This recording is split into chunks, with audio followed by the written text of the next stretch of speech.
ये क्या आता है, जब रजिस्ट्रेशन हो जाता है तो प्रत्येक साल जैसे पहला जो होता है उस चयनित मेंबर, जैसे ओबीसी अध्यक्ष, सचिव, कोषाध्यक्ष होता है, उसके लिए चुनाव जो होता है तो अदर जो सीएलएफ है उसमें रजिस्टर्ड नहीं है तो वो सीएलएफ अपने हिसाब से कर लेंगे, ठीक है ना, आम सभा लगाएंगे कर लेंगे। लेकिन यहाँ रजिस्टर्ड सीएलएफ है ये, इसके लिए चुनाव आयोग करवाएंगे, इसमें हम लोग नहीं कर सकते। जैसे हम लोग वोट गिराने जाते हैं ना मुखिया सरपंच वार्ड का, उसी तरीके से इसका वोटिंग होगा आपको पातेपुर ब्लॉक में। तो इसमें जितने लोग होंगे प्रवर्तक सदस्य 30 लोग होंगे इसमें से, तो वो जाएंगे वोट गिराने के लिए, तब इसमें चयनित होगा। तो ये अभी जो है कि वोट भंग हो गया है। जैसे बीओडी मेंबर जो 12 वो चयनित हुई है, तो ये पता होगा कि समूह में सीएम दीदी गई होगी, तो आप लोग उससे पूछी होगी कभी कि आपके पास आवास मिला है कि नहीं, पेंशन मिल रहा है कि नहीं मिल रहा है ना, ये सभी चीजें पूछी थी, है ना। तो इसके लिए एक होता है जो एक ब्यौरा इसमें वीपीआरबी में एंट्री होता है,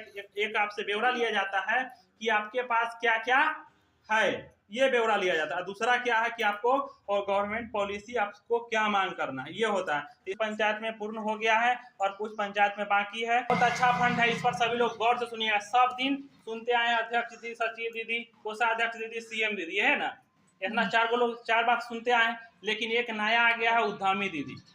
क्या है?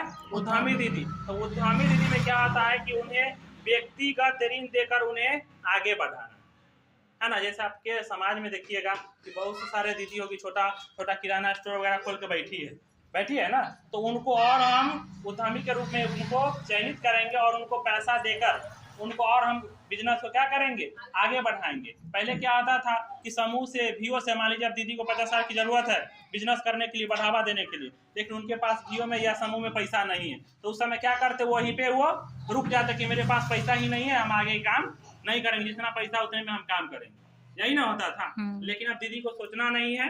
अगर वैसे दीदी है जिनका आयु भी सीमा, उसमें कुछ क्राइटेरिया दिया गया है, जैसे कि उनका वैसे दीदी को होगा और वैसे समूह से होगा जिनका अभी तक सेकेंड सीसीएल खाता में पैसा निकासी हो गया, यानी सेकेंड सीसीएल होल है, उस समूह से ही अगर चयनित होगी दीदी, तब उन्हें ये व्यक्तिगत ऋण मिलेगी, अन्यथा नहीं मिलेगी।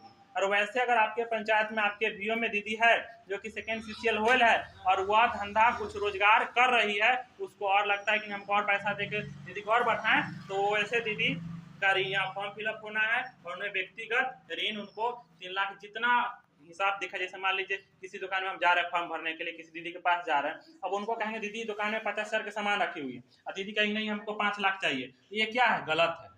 अगर आप घर में दुकान में 50,000 के सामान रखे हुए हैं तो कहीं ना भैया हमको 1 लाख रुपया ऋण दिलवा दीजिए।